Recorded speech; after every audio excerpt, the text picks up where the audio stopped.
Acá. Buenas tardes a todos. Vamos a continuar entonces la clase y vamos a terminar este tema de una vez. ¿Ya? Ok. Habíamos quedado en los síntomas por su evolución. Habíamos dicho que pueden ser fluctuantes intermitentes. Hablamos de la euforia morbosa. Y hablamos también de que hay síntomas que pueden ser mínimos, pero con una alteración estructural de base grande. Por ejemplo, un tumor frontal gigante apenas da pequeños síntomas cuando son generalmente frontales. Pero cuando están en otra localización, como por ejemplo en región temporal o son occipitales, la sintomatología es marcada, peor si está en tronco, ¿no? Ahora, vamos a ver algunas clases de enfermedades. Por ejemplo, enfermedad larvada. Dice con síntomas y aspectos de otra. Es decir, puede tener una sintomatología mínima o una sintomatología muy escasamente dada, que se puede dar en varias patologías, como por ejemplo la desnutrición calórico-proteica, el marasmo, por ejemplo, que paralelamente este paciente puede tener mínimos escasos síntomas de tos, y cuando vos le haces una vaciloscopía, el paciente está con una tuberculosis, ¿ya? Entonces, o una enfermedad larvada más típica, miren. ¿Cuántos de ustedes conocen Riberalta, Guayanamerín? Ustedes saben que allá es la flor de la malaria. Y una vez que le da malaria, por ejemplo, a la persona, y hay, por ejemplo, el Plasmodium vivax, bueno, en realidad hay 4 especies de Plasmodium, pero el que más da ya, por ejemplo, es de Plasmodium vivax. Este Plasmodium te da la enfermedad, fiebre intermitente, fiebre terciana se llama, te da fiebre terciana, hace tratamiento y te curas de la enfermedad en teoría. Pero viene una etapa larvada de la enfermedad donde no sentís síntomas, casi nada, no sentís nada, por el tema de que a nivel, a nivel del hígado se presentan lo que son los famosos hipnozoitos, que son una especie larvada justamente de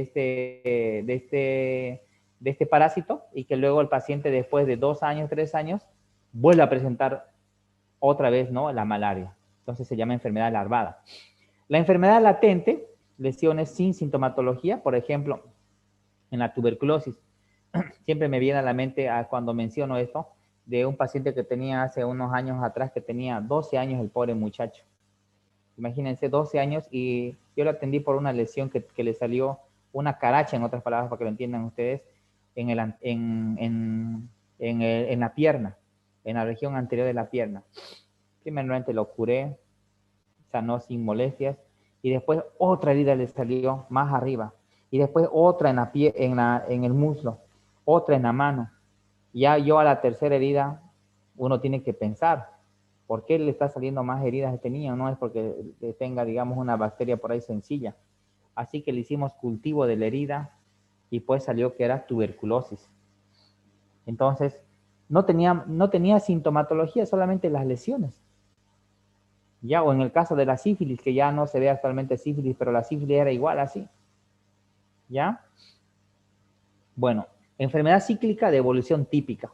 Por ejemplo, ustedes, el famoso COVID, ustedes saben, por ejemplo, que en el COVID empieza su sintomatología aguda con prodromos en la fase aguda entre 5 a 6 días, empieza la fase 2 donde el paciente mejora, y en la fase 3 donde el paciente entra en la fase crítica a nivel del día 9, y si va mal muere el día 12, 13, 14, o si va bien pues recupera el día 15. Entonces esa es una enfermedad cíclica que ya más o menos sabes cómo es la evolución, aunque siempre hay casos atípicos, ¿no? Lo que les dije anteriormente en medicina, nunca 2 más 2 es 4. Nunca. Puede ser que tenga esa evolución cíclica típica porque la mayoría de los pacientes evolucionan así, pero hay un pequeño porcentaje que no evoluciona así. Por eso se llama enfermedad cíclica, porque en la mayoría de los casos pues evoluciona de una forma típica. Y enfermedad típica pues de curso variable irregular. En el mismo dengue, otro ejemplo. El dengue sabemos que, por ejemplo, los primeros días te da fiebre alta, deshidratación, te bota la cama, y que después de unos 4 o 5 días te mejoras y estás ahí brotando pecho, y si te va mal el 9º día, otra vez caes y ya te pones más mal. Pero, ¿qué pasa? Ese es el curso típico del dengue, dependiendo si formaste o no formaste defensas. Pero hay una fase atípica donde te puede dar miocarditis, te puede dar encefalitis, te puede dar meningitis por dengue, ¿ya? Y te puede dar síndrome de shock por dengue, que es grave, que tiene una alta mortalidad, que son enfermedades atípicas.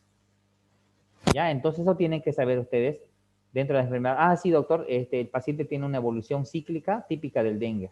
Listo. O el paciente está con un dengue atípico. O de esas famosas llamadas neumonías atípicas. Ustedes cuando ya sean internos o médicos, no van a estar colocando, ¿no? Por decirle, bronconeumonía o bronquitis. Esos son ya para, qué sé yo, para estudiantes de quinto básico. Cuando ya sean ustedes internos, tienen que colocar neumonía y su clasificación. Neumonía adquirida en la comunidad, neumonía intrahospitalaria, ¿ya? O hacer neumonía adquirida en la comunidad atípica. Es decir, que el paciente no tiene la lesión regular a nivel pulmonar. ¿Listo? Y la enfermedad abortiva son aquellos que tienen muy corta duración, como por decirle, a ver, ustedes mismos que sean, ¿cuántos de ustedes han tenido dengue o han tenido COVID asintomáticos, por ejemplo? Es decir, que han tenido una enfermedad abortiva. Apenas le dio una sudoración o una fibrecita un día y al día siguiente ya estaban jugando pelota. Entonces se llama enfermedad abortiva porque tiene muy corta duración y en la mayoría de los jóvenes pues el coronavirus tiene esta forma, ¿no? Esta evolución. Entonces, habíamos hablado ya de síndrome, grupo de signos y síntomas que te van a orientar a un diagnóstico, a una patología. Generalmente hay que pensar en una, ¿ya? La enfermedad se debe a una sola causa. A eso se llama síndrome. Pero actualmente ustedes van a ir al servicio de medicina interna, ustedes van a ver a un paciente, no tienen una sola patología. El paciente ingresa porque tiene un pie diabético, tiene una herida en el pie, es diabético, y encima es hipertenso, y encima más tiene otra patología, tiene por ejemplo un síndrome metabólico. Y así. Ya, pero generalmente el síndrome es cuando hay un grupo de signos y síntomas que te van a orientar a un diagnóstico determinado, como por ejemplo un pie diabético. ¿Ya? Entonces el diagnóstico, ya vámonos yéndonos al diagnóstico. El diagnóstico pues tiene que haber una identificación y conocimiento de las patologías. ¿Ya? Y la clasificación del diagnóstico es la siguiente. Diagnóstico por intuición es el ojo clínico del médico. Por ejemplo, ustedes imagínense de médicos que están en su consultorio, así como yo ahorita estoy aquí. Imagínense, entra el paciente a su consultorio, cierren los ojos y piensen. Llega un paciente y el paciente le dice, doctor, mire, ¿sabe qué? Doctor, me siento mal. Tengo una evolución de 5 días de evolución, ¿sabe qué, doctor? Y me da fiebre de hace 5 días. Me duele la cabeza fuertísima, doctor.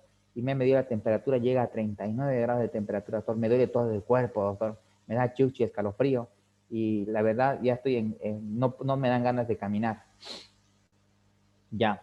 Bueno, vos lo revisás, pase señora, por favor, échese en la camilla.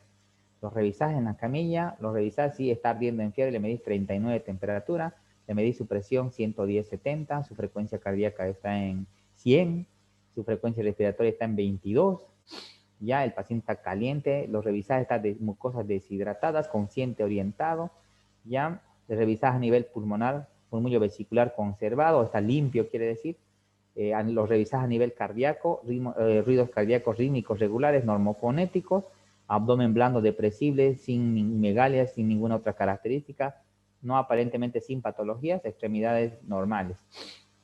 Ya lo vieron al paciente, le preguntaron su anamnesis, no, es joven el muchacho, 20 años, no tiene ninguna patología. ¿Qué les hace pensar en su ojo clínico ahí? Muchos ya han tenido esta patología, así que ya han ido con el médico. ¿Qué les haría pensar eso? ¿Qué pensarían? Yo nomás a ojo de buen cubero diría, sí, este paciente tiene datos de dengue. Perfecto, está aumentada su frecuencia cardíaca porque está con fiebre, seco, fiebre, 5 días de evolución, sí, sospecha de dengue. Mire señora, ¿sabe qué? Su hijo tiene probablemente una enfermedad viral que como estamos en el medio aquí en Trinidad, pues lo más probable es que tenga dengue. Perfecto. Sí, doctor. Entonces, ya nomás un laboratorio para confirmar tus 50%, les dije, 50% de la clínica y 50% de laboratorio. Le mandás el laboratorio y ya tenés un diagnóstico por intuición. Dengue con signos de alarma porque el paciente está haciendo fiebre y está deshidratado. ¿Listo? Ok, entonces ese es el diagnóstico por intuición, ojo clínico. Ahora viene el diagnóstico por comparación. El mismo paciente, por comparación, es decir, tener un diagnóstico diferencial. Vos tenés que tener en mente y ya tenés que haber memorizado qué enfermedades te pueden dar ese mismo cuadro. Yo le diría, mire señora, sí, probablemente ya, Miren, aquí por ser más prudente, le decimos, aquí menos prudente, le decís, doctora, señora, lo más probable es que tenga dengue. Aquí en diagnóstico por comparación le decís, mire señora, sí, efectivamente su hijo está con una enfermedad viral.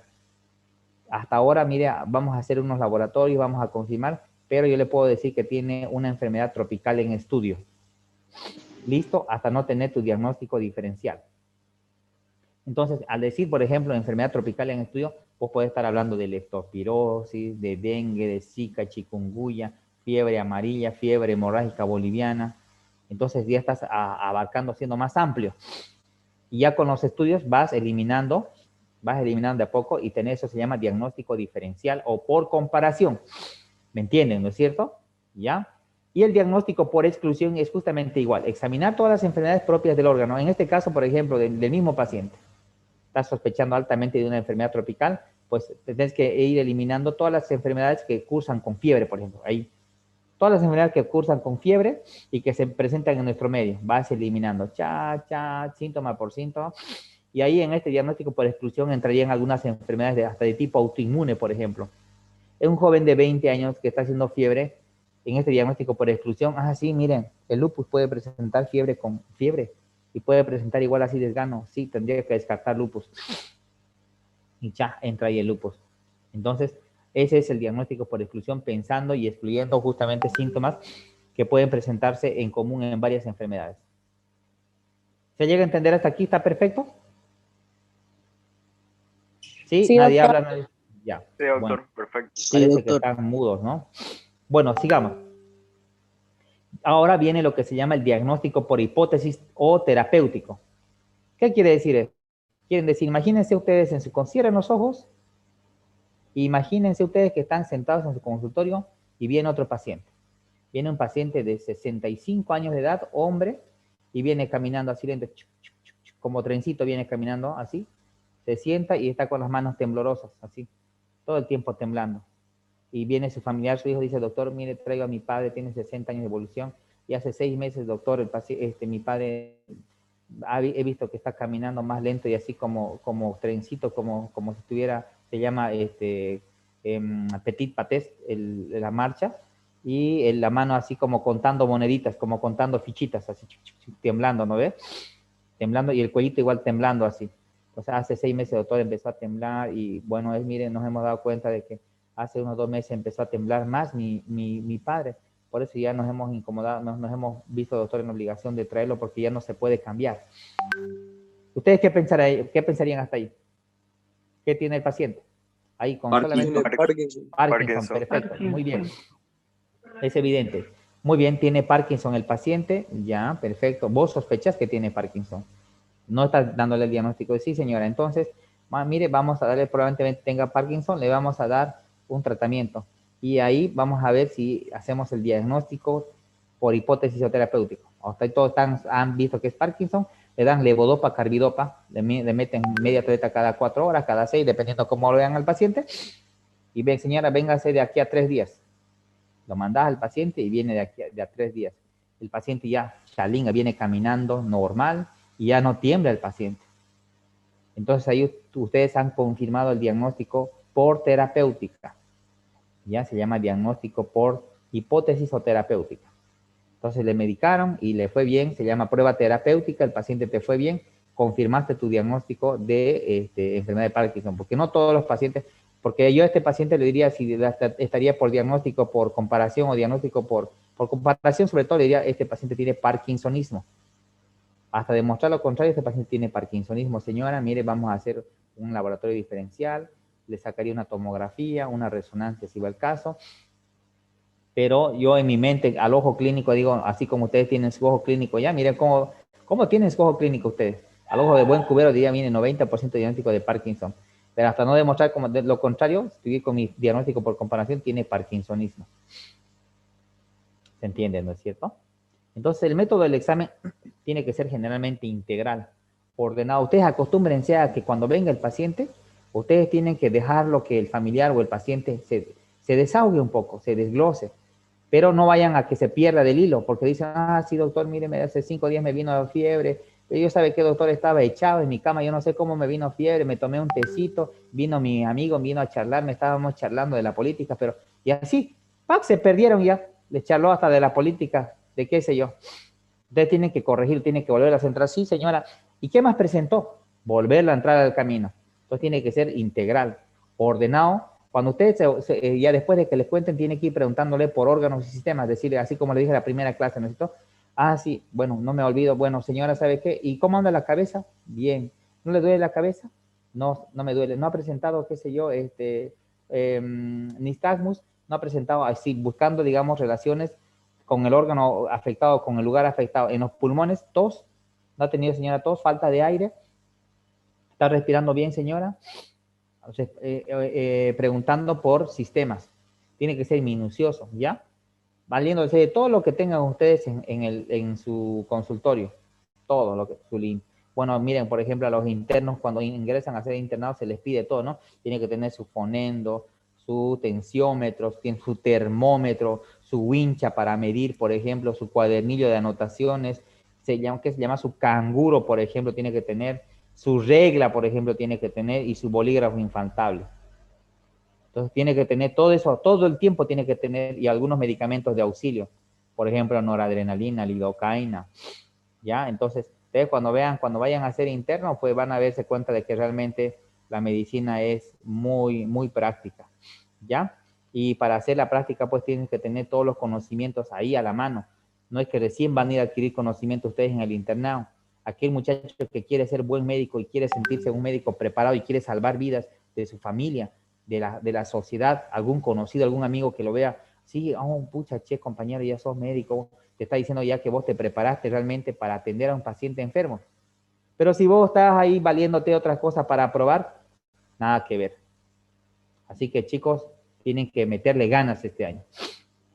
Entonces le decía, anamnesis, bueno, los recursos de la exploración, ¿cuáles son? Una buena anamnesis, el interrogatorio, lo que les decía, una buena inspección, mirar al paciente de pies a cabeza, mirarle todo, mirarle la cara, su actitud, su desenvolvimiento, su elocuencia para hablar, cómo está hablando.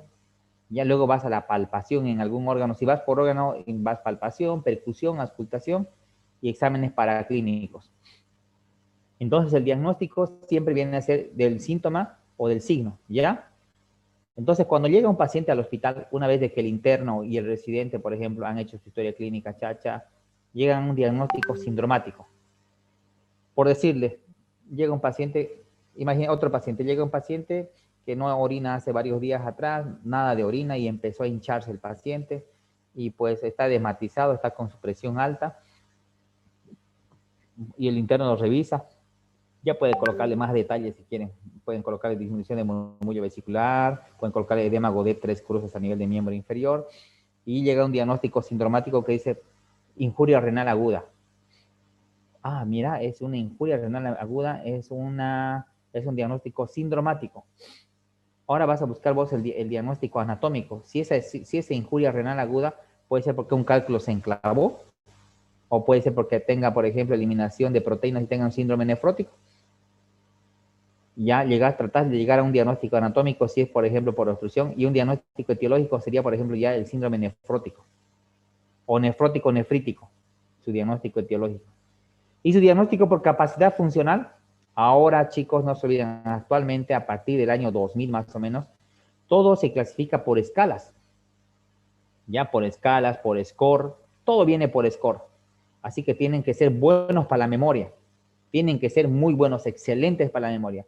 Y el diagnóstico de la capacidad funcional, por ejemplo, te dice, bueno, el paciente está con un síndrome nefrótico con una escala de Akin 3. Y automáticamente el médico de planta ya sabe ya de que ese paciente, por ejemplo, ha ido tan rápido su deterioro de la función renal que no ha llegado ni a 24 horas, en 12 horas, y está totalmente anúrico, que no orina ni 100 ml en 24 horas.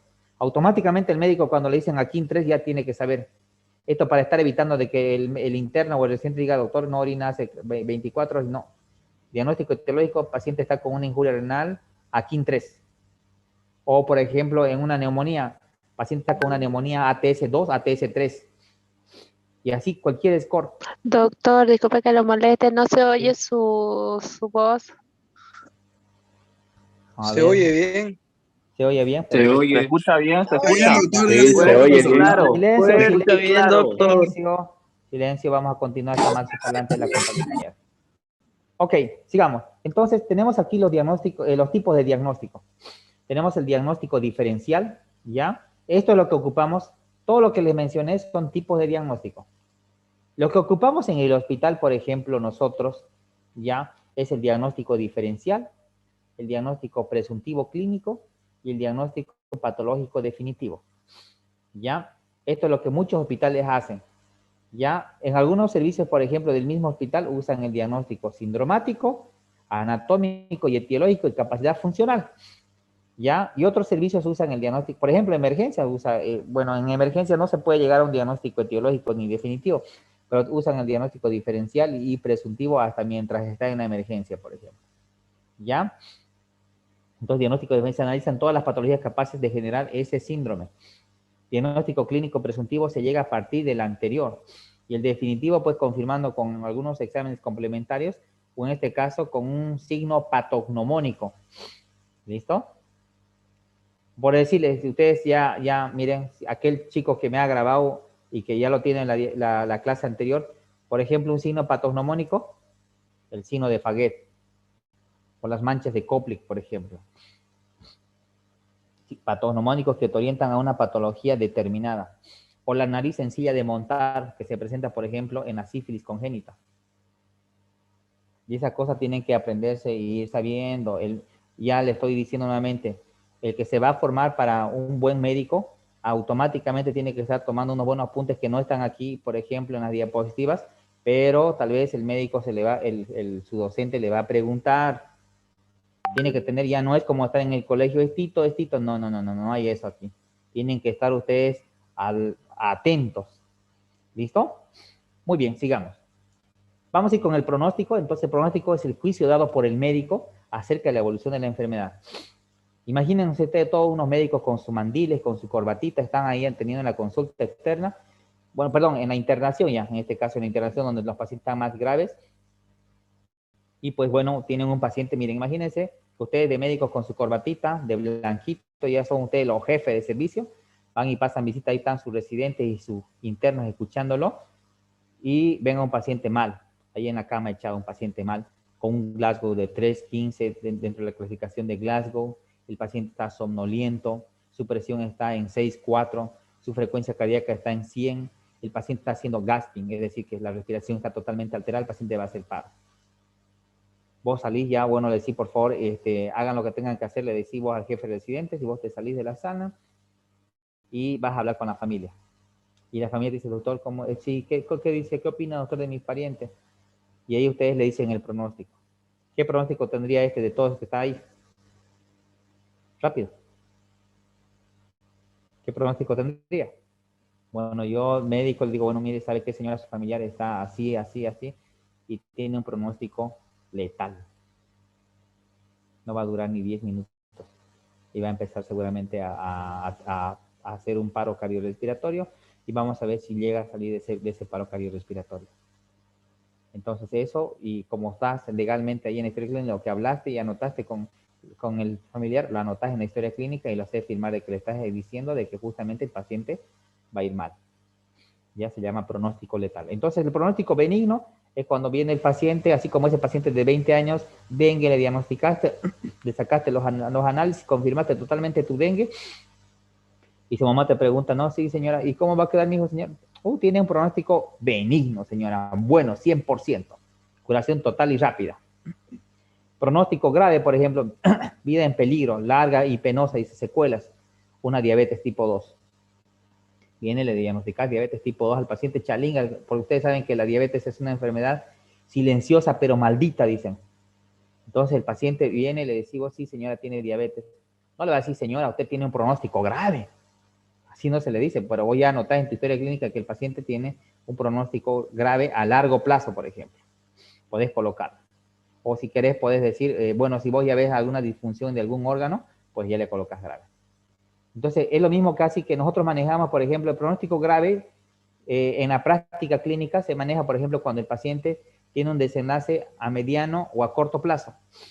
Y el pronóstico reservado cuando el desenvolvimiento de la patología o la gravedad llega a ser, por ejemplo, mayor el tiempo, puede ser 6 meses, un año. En cambio, por un pronóstico grave, generalmente 1 a 3 meses. ¿Ya? Por decirle, viene un paciente que viene de provincia, qué sé yo, que es ganadero y que se dedica a la ganadería, perdón, y le picó una serpiente. Le picó una botrops, una yoperojobobo, le picó en el brazo. Y como no pudo salir del campo, pucha, y llega a la ciudad, llega después de 3 días de evolución y la mano se está medio necrosando, negro y hasta el brazo. Y ahí le decimos, mire, sí, joven, a su familia sí tiene un pronóstico grave del miembro afectado. Entonces quiere decir que lo puede perder. ¿Ya? Ahí podés decir igual pronóstico reservado de la zona afectada. Entonces, estos son los diferentes tipos de pronósticos que hay, pero si lo ves inminente el cuadro, inminente, tenemos 10 minutos, qué rápido se va. Si vos lo ves inminente el tema de que, por ejemplo, el paciente necesita una diálisis o el paciente está con insuficiencia cardíaca y ha hecho un infarto, por eso tiene un pronóstico letal, señora, pero vamos a hacer todo lo posible para salvarlo. Usted tiene que ser, mira, el médico, aparte de ser inteligentísimo, tiene que tener una intuición, tiene que tener la capacidad de poder hablar y desglosar y ser demagogo con el paciente, porque aquel médico que no hable y es calladito, ¿qué va a ser médico? Tantos de ustedes que están aquí serán muy buenos. Miren, yo he conocido brillantes estudiantes en el colegio, pero aquel estudiante que no habla no va a tener un buen futuro como médico. ¿Me entienden? Ustedes tienen que empezar a ser demagogos. ¿Cuál es la mejor forma para practicar esto del habla? Estando en un espejo. Ustedes se están en un espejo y empiezan a hablar de lo que ustedes quieran y ustedes mismos se califican. Así lo hizo, por ejemplo, ¿no es cierto? Sócrates. Así lo hizo. ¿Ya? Ok. Terminemos la clase. ¿Alguna pregunta hasta aquí? ¿Alguna pregunta? No, perfecto. Entonces, hay algunas reglas. Bueno, estas reglas son reglas para el buen diagnóstico y completo acertado de una enfermedad, de una patología. Por ejemplo, dice, no seas demasiado listo. Es decir, a veces uno por lo que estudió, yo tenía un interno, por ejemplo, hace unos años atrás, que era brillante el muchacho. Silencio, silencio. A ver, Galaxy dice. Silencio. Bueno, entonces les decía, tenía un interno maravilloso, brillante, que se tomaba Red Bull hasta para no dormir, para leer más tiempo los libros de medicina interna. Y era demasiado listo. Y cuando venía el paciente que tenía una alta sospecha de dengue, así como ese paciente de 20 años que lo mencionamos, sí, doctor, pero puede tener también, qué sé yo, una gamaglobulinemia o una crioglobulinemia, y ya te venía con enfermedades rarísimas. Entonces no se diagnostique rarezas. A veces no, hay que irse por lo más frecuente. ¿Ya? No esté muy afanado, digamos, no esté demasiado, ¿cómo se puede decir?, excitado a veces en el tema de desarrollo, porque a veces encontrás cosas que no son. Pero no hay que decaer en el interés para llegar al diagnóstico. ¿Ya? No hay que tratar de diagnosticar 2 patologías a la vez. Vamos una a la vez, vamos con calma y vamos con el diagnóstico diferencial luego. ¿Ya? Nunca hay que estar demasiado seguro de un diagnóstico. No puede decir, como por ejemplo, ustedes Parkinson dijeron. Nunca estén seguros. Por ahí este paciente tiene un parkinsonismo porque hizo una lesión por un tumorcito ahí a nivel de la sustancia negra y resecándolo sale, no tiene Parkinson ese paciente. Ha tenido un parkinsonismo. Nunca estés demasiado seguro. En medicina nunca 2 más 2 es 4. Ya no seas parcial ni tendencioso. No dudes nunca de revisar otra vez su diagnóstico. ¿Listo? Y los componentes del estudio semiológico, ¿cuáles son? Y con esto vamos a concluir entonces ahora. Una buena anamnesis, un buen interrogatorio siempre hace una gran diferencia entre los médicos. Tener una buena anamnesis te da un valor grande semiológico de diagnóstico. Luego sigue una buena inspección, lo que les decía, mirar de pies a cabeza o de cabezas a pie al paciente. La palpación, una buena palpación, una buena percusión. Bueno, esto de acá, por ejemplo, la inspección, palpación, percusión y auscultación, es la técnica de revisión semiológica en todo paciente.